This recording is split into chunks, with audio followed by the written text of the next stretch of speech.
So now we're going to look at some counting problems. And so first, problem up. Pick your 3 favorite colors from the standard 11 colors. In case you don't know, the standard 11 colors are red, yellow, blue, green, orange, purple, black, gray, white, brown, and pink. And so, of course, you have to pick your favorite color. And so, how many ways can you pick your favorite color? Well, there's 11 options. 11 options for color 1. There's 11 options for the favorite color. Now, once you pick your favorite color, you have to pick your second favorite color. And of course, your first favorite and second favorite can't be the same, so you have 10 choices for the second color. So for instance, my favorite color is blue. For my second favorite color, I have all other options except blue, so there's 10 remaining. My second favorite color is red, so my third favorite color cannot be blue or red, so there's 9 options remaining. And after you've made the third choice, you've chosen your 3 favorite colors, and so altogether, there's 11 times 10 times 9 possible choices. And that just happens to be 990 options. And so this is a standard permutation problem. I'm actually taking a permutation of size 3 from a set of size 11. And so here order matters.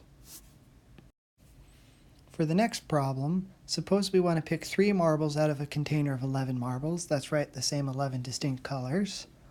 How many ways can we do this?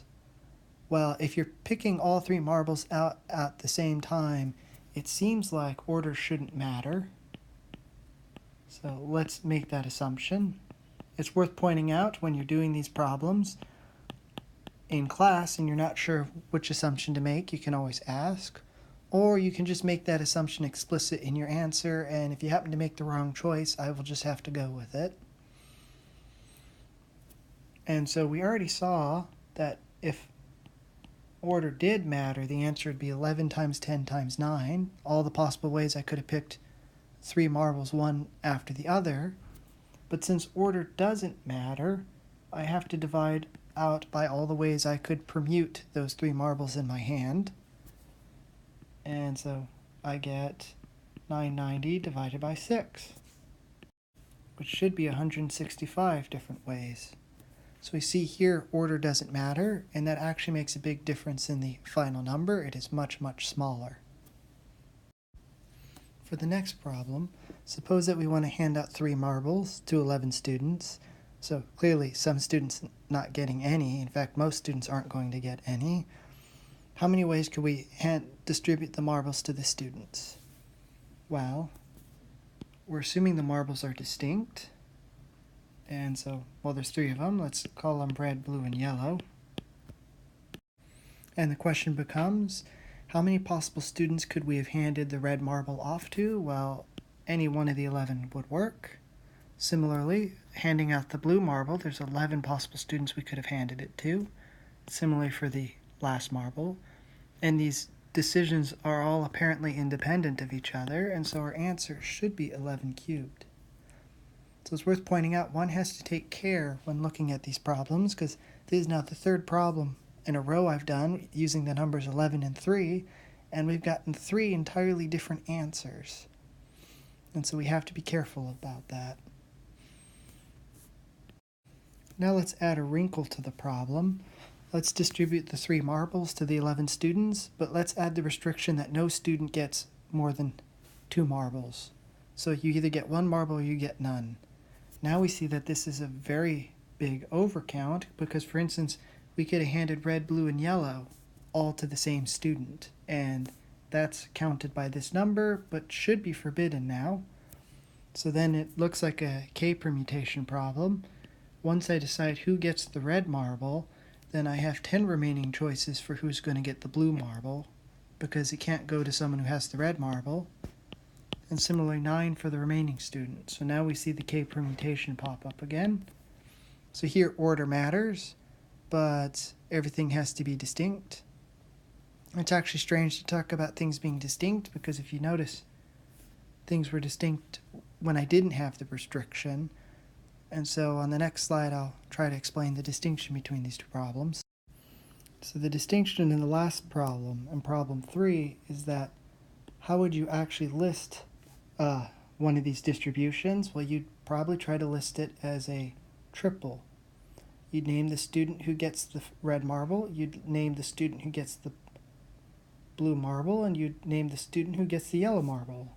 And so you see that you're working with a Cartesian product, a threefold Cartesian product. And so it looks like you're really working with a function. On the other hand, when we add the restrictions for the second part, then it looks like we're working with a k permutation.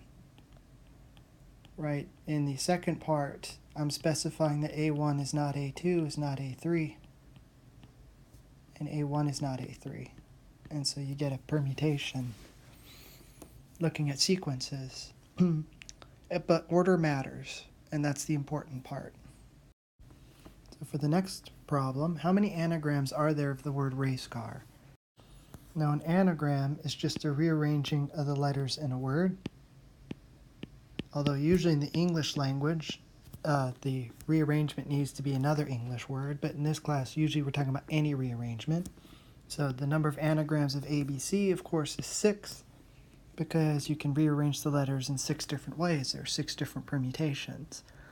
But of course, the problem changes once you have the same letter appearing more than once, like the letter R. So the naive thing would say it's 7 factorial because there are 7 letters appearing, and, well, you can rearrange them in 7 factorial different ways. But this is overcounting the fact that we've got 2 R's, and the 2 R's are interchangeable. So one way to account for that is to divide by 2.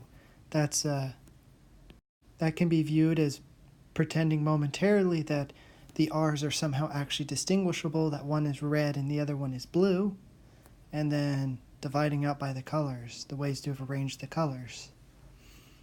And likewise, we can do this with the A's. There are 2 A's, they're interchangeable, so we can divide out, and there's 2 C's, so they're also interchangeable. And there's only 1 E, and so this should be the actual answer. It's some number. And if you found this argument hard to understand, let's work with a simpler example. ABBA, the great 80s band. There are 4 factorial ways you could have chosen to write the word ABBA. But if you happen to notice, the actual number of ways to actually write this is 6. There's 6 different anagrams of the word ABBA. And that's actually what you get if you divide out by 2 times 2, taking into account the idea that if you decided that these letters were colored, there are actually 4 different permutations corresponding to the word in proper order, where you either have the red letters first, the blue number second, or so on and so forth. So you see, there's 2 different ways you could have arranged the 2 A's, either the red first or the blue first, and 2 ways to arrange the B's, either the red first or the blue first. And so you have to divide by 4, and so you end up with these types of numbers where you actually have to do some division. And so expanding on that previous problem, what we're introducing is the notion of a multinomial coefficient. So given k positive integers that sum to a positive integer n, the multinomial coefficient n choose a1 through ak is defined to be n factorial over the product of the factorials of the indices. And this pops up in 2 different counting problems. The one we just saw, which has to do with an anagram of any word of the form x1. All right. Any sort of anagram or rearrangement of some sort of word where you actually allow repetition. The AIs are counting how many times a given symbol repeats in the word. Also pops up as the coefficient of a certain monomial term when you expand out the nth power of a sum of k numbers. So if the k numbers are x1 through xk and you take the nth power, you can expand this in terms of powers of products of the xi variables. And if you do that, then the corresponding coefficient for a given power is actually an anagram, the number of anagrams, the multinomial coefficient.